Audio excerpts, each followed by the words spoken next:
What would you do if your loved one looked the same, but you knew they were different? Does the fae threat still haunt Ireland? And did a myth lead to the brutal murder of a young woman? Today we test the believability of the Changeling.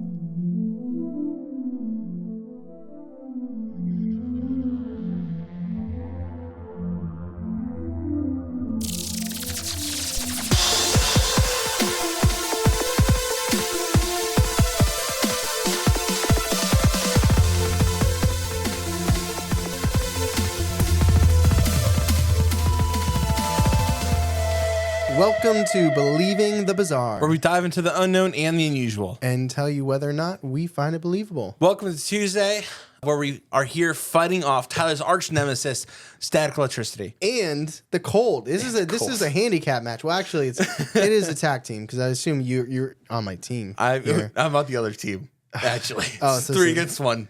Okay. Yeah, it is cold in here. There's electricity that's shocking me here. So things are bumping at the studio. Yeah, but I'm so excited to get this. It's another Fae episode. We're here with the fairies. Is it though? Absolutely. Is it though? Absolutely. There's nothing in here that's not Fae. Changeling. What do you think it is? Creature, like shapeshifter. No. Mm-mm. Sorry, friend. Well, we'll see. If you want more content, like what we put out here, we have mini encounters, quizzes, games. We have a Patreon. If you're not privy to the Patreon, I suggest checking it out. There's a lot of stuff going on. And I do want to thank Sal for joining the Patreon. And also thank you for reaching out on Instagram. We had a whole conversation. I appreciate you a lot. And other ways to support the podcast, just sharing the episode with a friend, whether it's telling them about the show or sharing with Link, or even leaving a review. It goes a long way, and we appreciate it. Yeah, so I know a review on Apple. Appreciate the hell out of that, that's for sure. I do want to give credit to someone that helped me with this episode. They said, you should do this episode. And I said, all right, let's get some research. He said, bet. And they did. They came back with a lot of it, and I appreciate the hell out of it. Without them, this would not have done or would have been pushed off much later. Is this person's name ChatGPT? No, this person's name is Layla. Layla the Bard on Instagram. That being said, our sources today are Wikipedia, Secret Ireland, Ice Ewick, Ireland Sev, Irish Post, Irish Folklore Tours, and the Atlas of Succaba. Layla is my wife's mom, my mother-in-law's favorite song by Eric Clapton. Layla. You got me on my knees. I don't know. Layla. I know the song that well. I've heard it. My dad used to sing that song. He played on trumpet. he probably did. Anyway, so let's get into the episode. So, if you have a child, this episode might be a little bit eerie for you. Might make you look at your loved one and your offspring and think, what if? Okay, I can see. Yeah, this is Faye. When I was legitimately imagining shapeshifter when you said changeling. But I've seen enough films about changeling to know what they do. There's a movie, right? There's a couple. Yeah, so I know what they do, and it makes sense now that it's Faye. So you're going to think to yourself, what if I got played? Like the victims of a kookaburra bird, where you were tricked into raising a child that was never even the same species as you. So I'm going to do one of my favorite things that we do here is set the stage. So imagine another Tuesday night, you give your little one a bath and they're changed. And as night falls, they're ready to go to sleep. They drift off into sleep with their nightlight on, glowing, and their whale noises in the background playing. I don't know. Is that how you put little ones? Whale noises? I don't know. I like whale noises. I figured kids might too. Well, to be fair, for a long time, my son went to sleep to... it was just like static. Could not. So you sneak off downstairs, slowly closing the door with the video baby monitor in hand to finish the night off with a glass of white wine while watching Schitt's Creek on the second lowest volume with the closed captions on. Your wine is almost gone, and you're halfway through your second episode, but you hear a small thump, the start of a cry, what sounds like leaves, but maybe talking, and that your video baby monitor turns to static. You rush upstairs and burst into the baby's room, and the window is open, blowing cold air, but you had definitely closed it. You see your baby is still sound sleeping in their crib, and as you lean forward, you get a closer look, and you see that they aren't. They're laying there, and they're looking at you, but they're wrong. Their eyes are no longer sky blue, but now they're a dark wine color. Their skin is no longer pink peach, but a blue gray.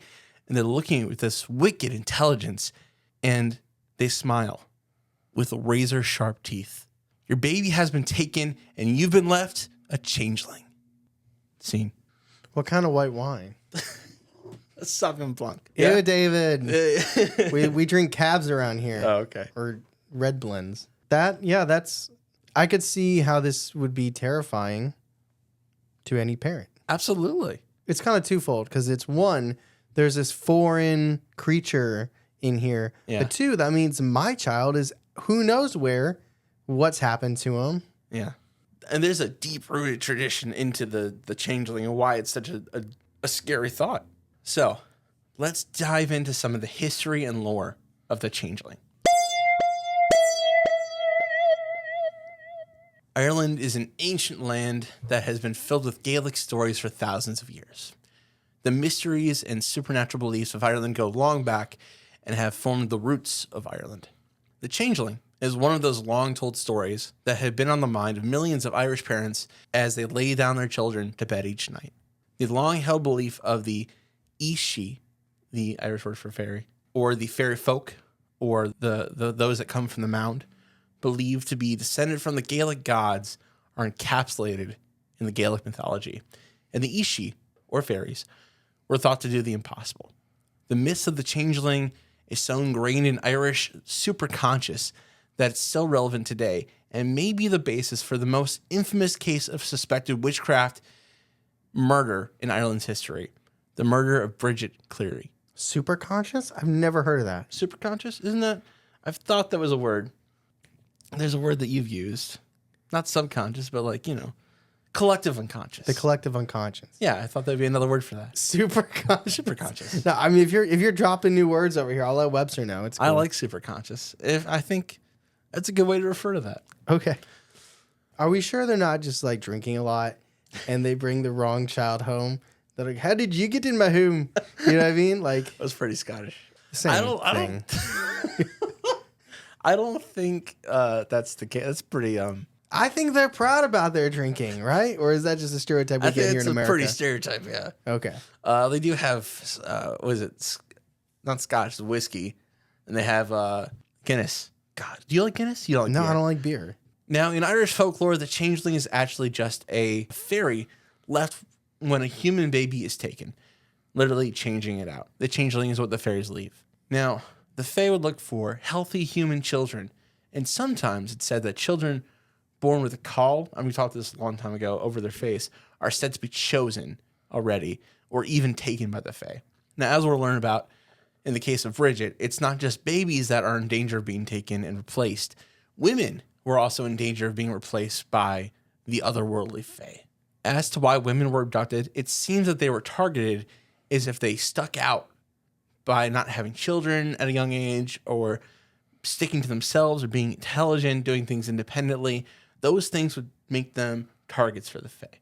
And the fae would take women to serve one of two functions. Either they would serve as midwives or nurses, or it was believed that they were taken to be brides of the elves. I think this shows just how bad the adoption process is. That we got changelings having to literally exchange babies because it's so hard to just adopt human children. Yeah, because they don't want to go through the whole process. Yeah. You got to fill out, they want to know about your social media presence? I found that out. Well, I think that makes a little sense. Does it? When Steph told me about that, I was like, why do they want to know about what I post? It's not like I don't post very much. I don't have a personal social media presence. And that would you don't think that qualifies as due diligence in this day and age? No, it definitely does.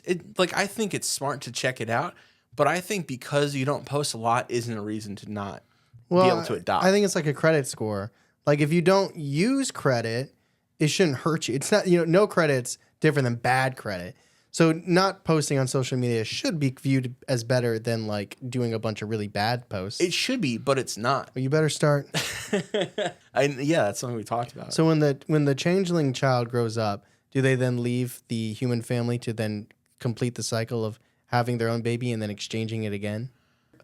Is it like the terrible twos for like 18 years for changeling babies? Is that why they're like, we're going to let you raise them? It's like that movie we watched, Vivarium.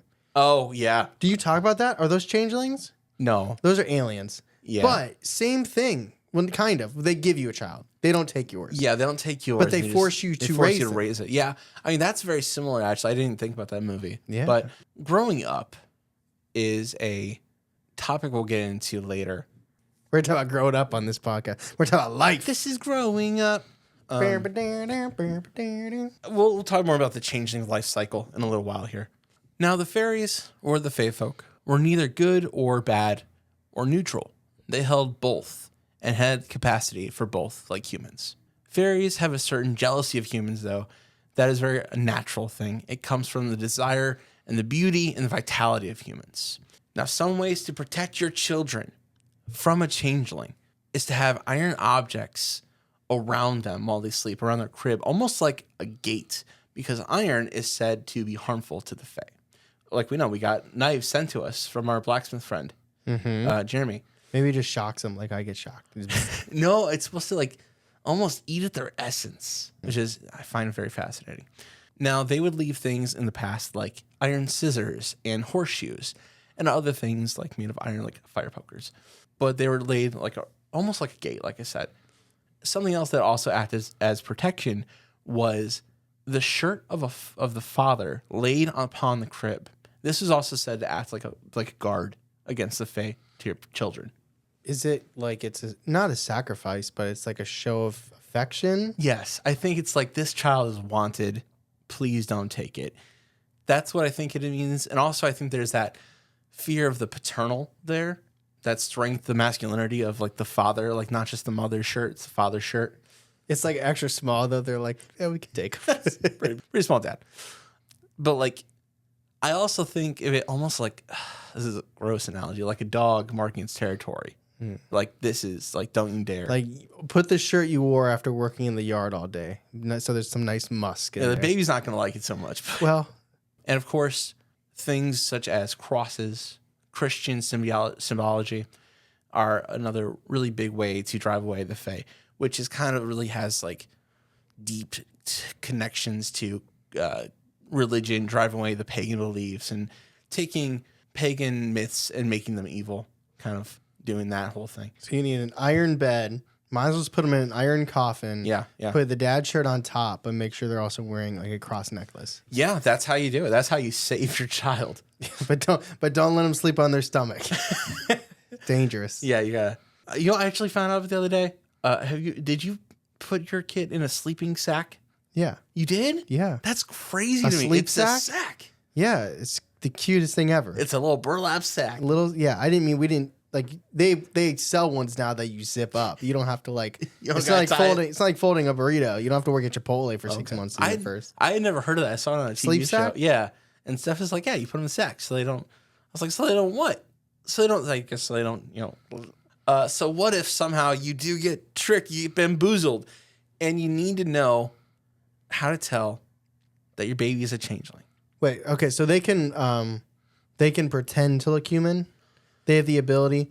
Like if you're saying like they have the bluish gray skin and the sharp teeth, they can't always look like that. Yes. Otherwise, I'm going back to the drinking thing here. The actual appearance is debatable. And that's not something hard set in stone. It's got 2 arms. It's got 2 legs and a face. Like I'm not gonna look too closely at it. Let me just say, telling your wife, I thought it was him. If you don't notice your baby is a changeling, I think you got bigger problems. You have like a 12-hour return window where the fae are like, all right, if they don't notice in 12 hours, then, I think we did the right thing. I feel bad for our child. That little one's going to not grow up well. So how do you spot a changeling and / how do you get rid of it? So one key difference between a human and a changeling baby is that despite the amount of time you devote to this child, it will not grow. It will not grow up. Are you talking size or are you talking like intellect, behavior, mood? I'm talking size. Okay, so it just won't get bigger. It will not get bigger. I got a 10-year-old baby. Yeah, exactly. There's debate how long they actually live too. Some people say, okay, I saw a couple different things here. One is like these are actually fae they disappear after a certain amount of time because they grow up, they leave. Or they're actually, they're almost like, roll with me now. This is a deep cut into Halo lore. So John Master Chief 117 was taken by the military at a young age, but he was replaced with this clone, and the clone was defective. It was going to die early. The idea is that this changeling is a defective clone, not necessarily a clone, but a defective baby. The defective is not the right word, but something that is going to die at a young age. Okay, so for me, that's like how Solid Snake is a replicant, clone of Big Boss. Yes, And yes. Like at age 40, he was like 65. Mm-hmm. That's exactly right. Yeah, so these things possibly don't get past a certain age. How does the cycle continue? Are the parents of these changelings not the same as the baby changelings? The parents, now we're just getting into deep lore. This is a deep lore. That's a legitimate question. It is a legitimate question. It's not a cycle. It's more about the Fae just abducting humans, not necessarily leaving their own children. So a changeling that's replaced is not the same as the adult changeling or the adult Fae. Yes. That took the baby. Not necessarily. Okay, it's not like they're taking their own child and just replacing their child with your child. I mean, it's debate. That's the question. Like, is it or is it not? If they end up like vanishing, then perhaps that's what it is. But if they end up, passing, then maybe it was never really. So we don't know necessarily. We don't know what those tricky Fae are up to. Another key difference, very important difference, is the way the babies looked. Because a changeling is said to be wizened and have a deformed appearance. It's almost like a little... Remember Benjamin Button? I didn't see it, but yeah. You ever see the Benjamin Button baby? No. So it's old, right? It's an old-looking baby. Mm-hmm. Benjamin Button baby. That's hard to say 5 times fast. Benjamin Button baby? Benjamin Button baby is what we're looking at here. I feel like immediately you'd look at this child and be like, that's not my baby. You would think. You would think that. I'm not going to the stereotypes anymore. It's been said. So they're also said to be intelligent, like much smarter than the average baby. They're like able to deal with logic puzzles. They're smart. They're smart. They're not just like babies. Every parent thinks their child is a genius. Though, That's true. I'm just saying it happens. Yeah, so that's hard to debunk. This is a quote. One story tells of a mother who asked her child to prepare a meal in an empty eggshell. Amazed by the request, the changeling expressed his surprise and gave himself away. The fairies returned their own child as a result. So that was one way to get rid of the changeling, was to try to shock this thing into revealing itself to be a changeling. And in that case, it worked. Now, the changeling was also said to cry constantly. And there's a term for that, isn't it? Yeah. Colicky? Colic. Colicky, yeah. So that's also what that could be too. I mean, that's real. It's not Fae. Right. If I think I had it, actually. Me or my sister, one of us had it. If it's just that symptom, then maybe see if you can find other reasons before resulting to ways to get rid of them, because the ways to get rid of them are not kind or gentle. Now, they would also say they act strange. It's hard to quantify this, but that they're off. They're not like normal. Like it's almost like the hair in the back of your neck, like stand up. Like you can like almost tell. They also said to have fangs and razor sharp teeth and claws. So when you're looking at the baby and you're not sure what's wrong, I think a tip would be to look at their razor sharp teeth or claws. Yeah. Because most babies, I'll give you a hint, don't have teeth. So when you give them the baba, if they rip to shreds or if you're breastfeeding, I think you can find out real quick. Help you. The descriptions are kind of all up in the air for the changeling. They depend on where you're looking. Now, adults that have been switched also have different kinds of signs, not as physical as like the children, but they're said to have mood swings, illnesses, or manic or erratic behavior. So you've realized that in your home, you have a changeling. How do you get your child back? How do you save your baby? Now, one of the ways to drive the changeling from your home is by making the changeling hot. You get the room super heated. They hate fire. If you put the changeling over a fire in a hearth, they're said to climb out of it and leave the baby in its place. So they have access to the baby? Who? The people? The changeling. Yes. Yes. Until you can get it back, that baby is their baby now. The changeling. Oh. No, I don't. Maybe. That's a hard question. It's almost like magic. Okay. It's almost like magic. That's going to be the answer for, okay. Well, you know the fairies. Now, another way to get rid of the changeling is to boil eggshells. Now, this is a story from Irish folklore about a changeling. And this is the story of a mother who thought her child maybe was taken and wanted to get her baby back. This is from sacredtext.com. I used Sacred Text. Did you? Last week. Good source. All right, so this is a story. I was actually practicing my Irish accent last night with Steph. And I was like, should I do this story with an Irish accent? And she said, let me hear it. And I did a couple lines, and she said, no. Irish is a tough one, Yeah, I think. that's what I said. So, quote, Mrs. Sullivan fancied that her youngest child had been exchanged for faeries theft, and certainly appearances warranted such a conclusion. For one night, her healthy blue-eyed boy had become shriveled up into almost nothing and never ceased squealing and crying. This naturally made poor Mrs. Sullivan very unhappy, and all the neighbors, by the way of comforting her, said that her own child was beyond any kind of doubt with the good people, and that one of themselves was put in his place. Mrs. Sullivan, of course, could not disbelieve what everyone else told her, but she did not wish to hurt the thing. For although its face was so withered and its body wasted away to a mere skeleton, it had a strange resemblance to her own baby.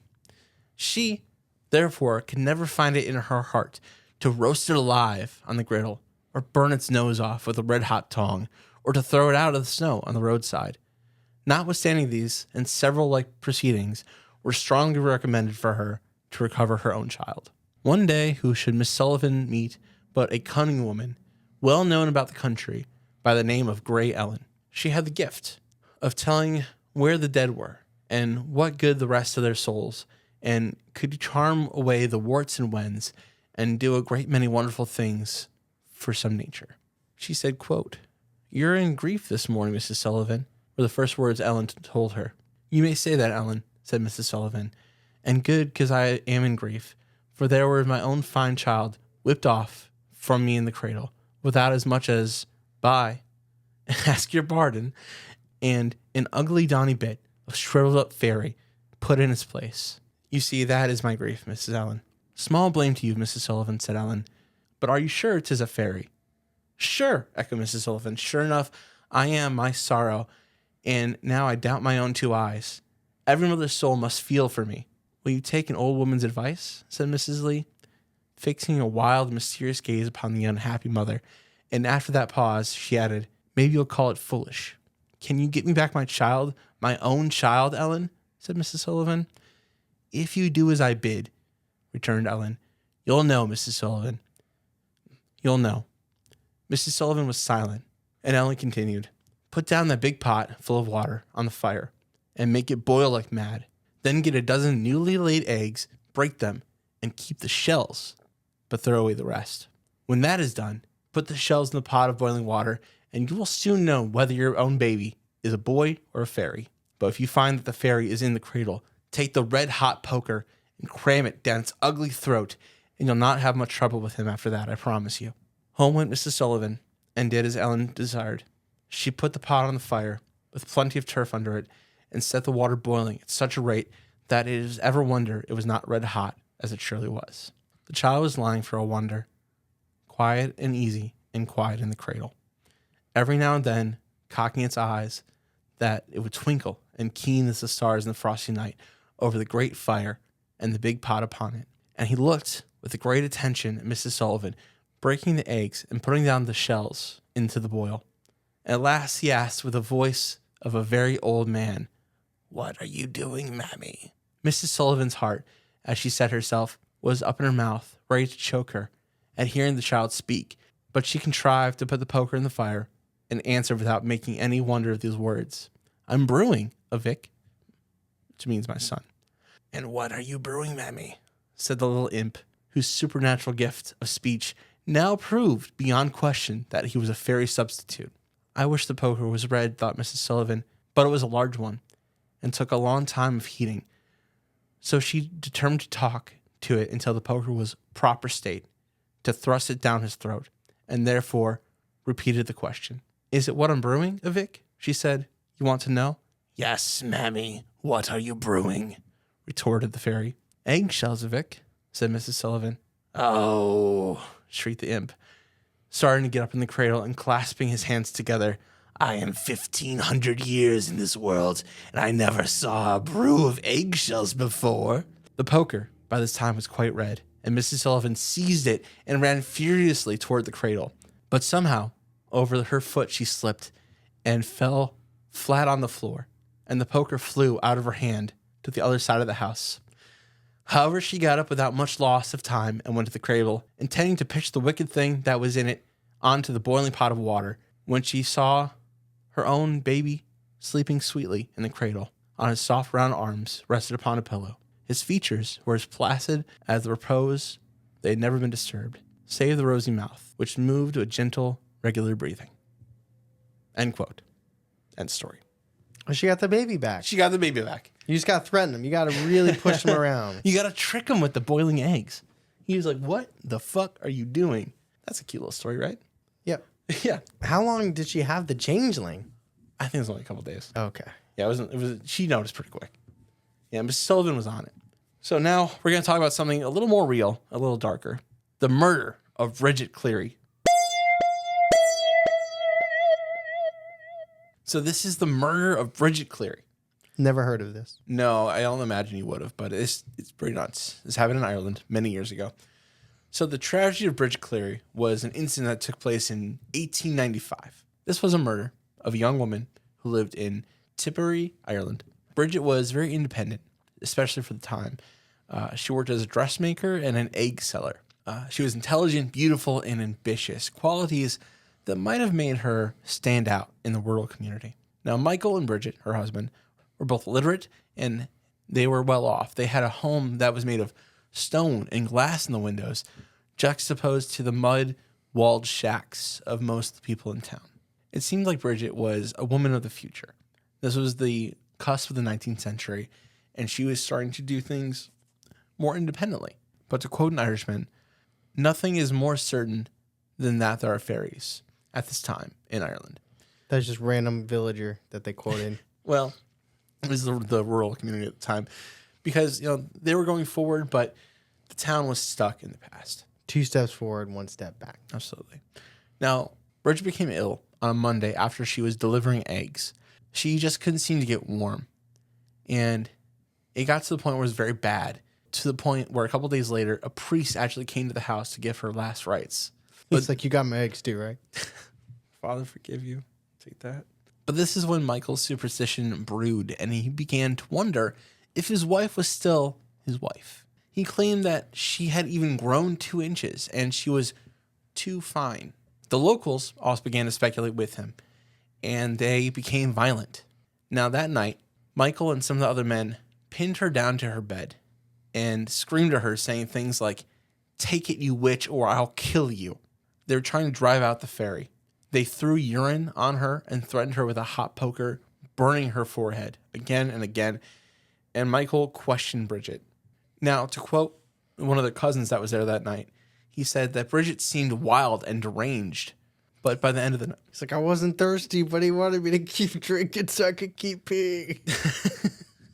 No, this whole thing is very, very messed up. Yeah, it's really bad. By the end of the night, probably because she was being tortured, she eventually settled down, and Michael was satisfied with the exorcism.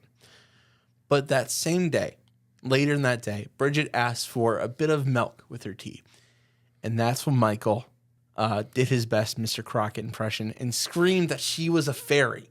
And Michael grew incensed, quote, he forced Bridget to eat several pieces of bread before throwing her to the ground, and he tore her clothes. And that's when he grabbed a hot stick from the fire, and he set the fabric alight. He burned his wife alive. James Kennedy, a relative, yelled, "For the love of God, don't burn your wife." And he replied, "She's not my wife. She's an old deceiver sent in her place." Later that night, they buried her in a shallow grave about a quarter mile from the cottage. Now, when Bridget fell ill, it seemed likely a bit of pneumonia or bronchitis, and her condition worsened rapidly. Her husband, Michael Cleary, was arrested and convicted of manslaughter, serving 15 years of prison, and it was a case that shocked the nation, and earned the nickname the last witch burned in Ireland. And that is what happened to Bridget Cleary. That is not even paranormal. No. That's just true crime. Yeah, but it was... She didn't come back. No, she did not come back. I was waiting. I'm like, that'd be the only good part is if...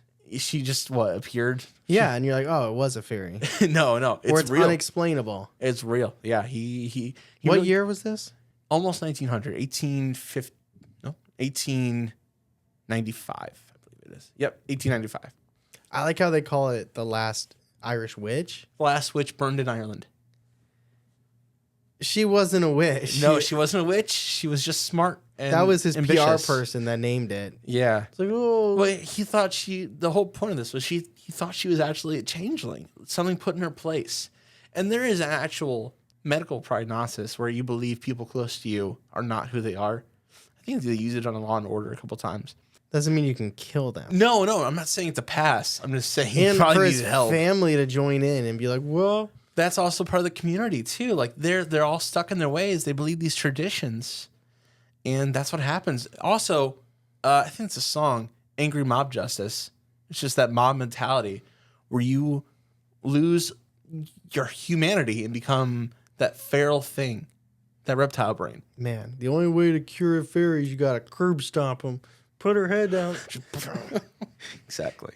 That is terrible. So let's end this episode on a lighthearted note. I've got a story from Reddit of an actual changeling, perhaps. Now, this is from Reddit. This was a question answered by Lands. The name is Lands of Furry. They responded to a question, what do we know about changelings? And they said, quote, my dad was highly intelligent and very charismatic, but I always was put off by him. He had green eyes and dark hair and on the shorter side for men, and he was adopted. And the circumstances were really strange. It's very wild and confusing. He's been searching for his family for a long time, but struggled because the hospital ward had his familial records had burned down. So the contact information from his birth parents were gone. His adoptive mother's brother, I think, was a lawyer and had been able to find a tiny bit of information, but not nearly enough. Both of his parents were from Ireland, but met in New York and had him. There was a slight physical description of both of them, approximate age, but that's it. His adoptive parents were also both from Ireland and lived in New York, and they were from the next county over.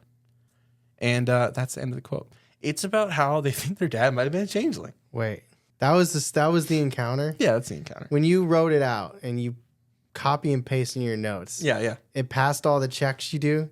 This is the only thing I could find, Tyler. There's not a lot here. Okay. There's not a lot of responsible parents saying, I lost my baby. It comes back. Well, or they could say they saved their baby. They could.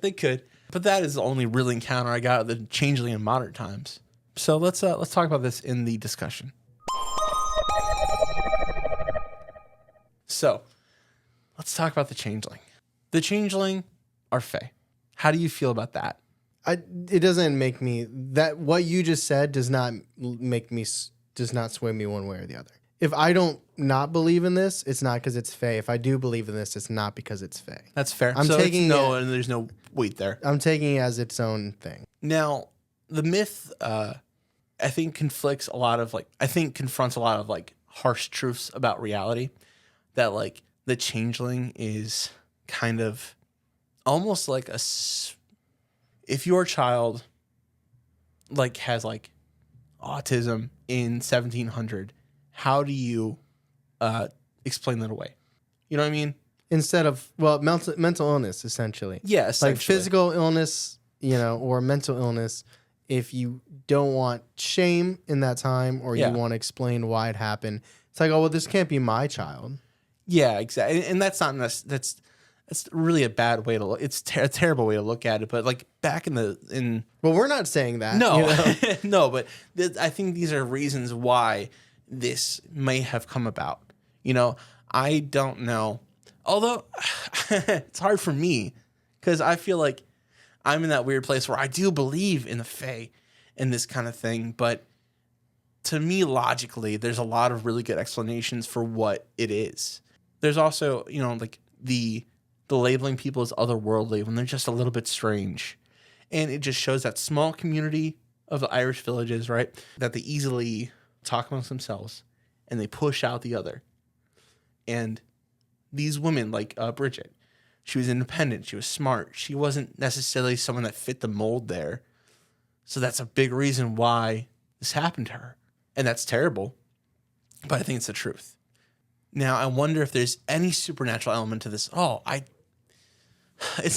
this is really hard for me because I think, want to. Let me give you an out here. I think you can still strongly believe in the fae and not believe in changelings. I think you can do that. Yeah, I do.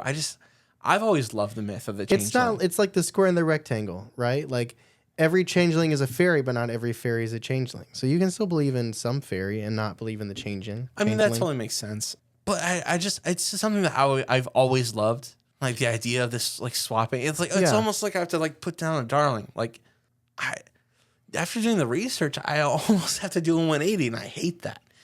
Okay. Remember we did the Bermuda Triangle? Yeah. And I came down on the end of like, I don't really believe that well.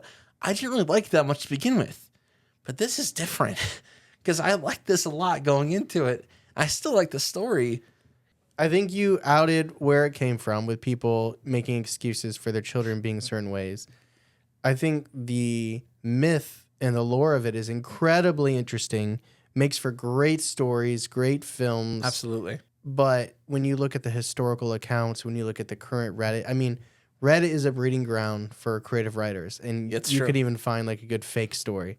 So there's just not... I mean, and I didn't necessarily mean to, but I felt like I was poking holes through the entire episode. You were. It's not your fault. It's just there's a lot of holes to poke. Yeah, it just doesn't... There's also a lot of inconsistency, too. And that's always a big red flag for me. Yeah, I mean, the idea of it, like, you can see, like, the caution, care for your children. Oh, yeah. Always be aware of your children. Like, Absolutely. That's like otherwise a changeling will take them, or it's the excuse. Or if you don't show them love by giving them the clothes to make them warm, to make them seem protected. And something's going to come and take them. Mm-hmm. It's almost like reminders, like, almost like parenting books without being a book. You know what I mean? It's like that myth is like how to be a good parent. Well, like the Kelpies we said last episode, like, don't go near the water. Like, it serves a greater purpose than just a good story to tell around a campfire. So for me, and y'all know how I feel about fairy in general, for this one, based on what we talked about this episode, I'm sorry, I'm going to have to go unbelievable. Dude, I hate this. I hate it. I am about to say this. I want to see a fairy. I want to see a fairy so fucking bad. But I go unbelievable as well.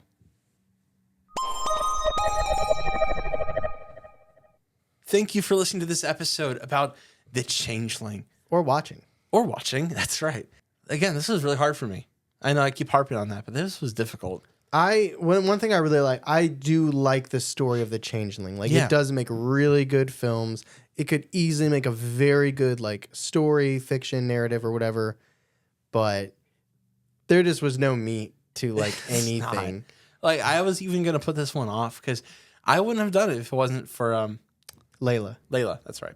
If it wasn't for Layla on Instagram reaching out, which if you want us to do an episode, reach out with sources because it's a surefire way to get it to happen. One thing I love this podcast, one thing I love about the paranormal in general, is you can truly enjoy a topic and not necessarily believe it to be true. I agree. That is the entertainment aspect of the podcast. Is we're also telling cool stories. We're also telling cool lore. Or like the ultimate like what ifs. Like what if your child was taken and replaced with this creature? Yeah. Like that's super interesting. Doesn't mean that it happens in the real world. Exactly. We don't have to think it's true, but it is a great story. Yes. So if you enjoy this story and you want to tell us about it in a review, please feel free to do so on Apple. Leave a 5-star, leave a review. Appreciate that a lot. And if you want to go on Spotify, you can leave a comment on every episode as well as a 5-star. Every single episode. 200. This is episode 250.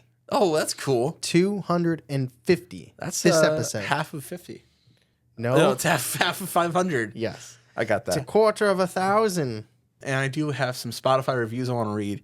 Addie said, "Whose voice is Charlie's and whose voice is Tyler's?" I responded to that one. You did. That was because it was your episode. You said this is Tyler's That's what we voice. call him. We're calling him a Tyler episode of Charlie. Like this was a Charlie episode. That's true. So if you don't know whose voice is whose, just, it goes every other. So once you know one of them, you can. That's true. I also think what it sounded like. Dude, I told you this in private, but my therapist told me he couldn't pick me out. So I was like, And shit. you're his client.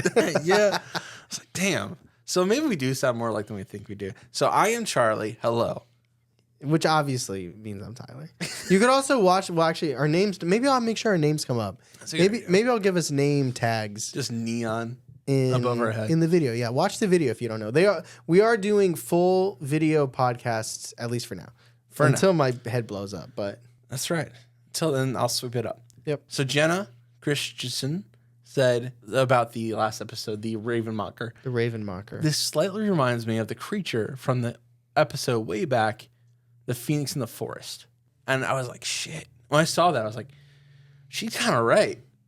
I could see it to a certain extent. Yeah, I totally can.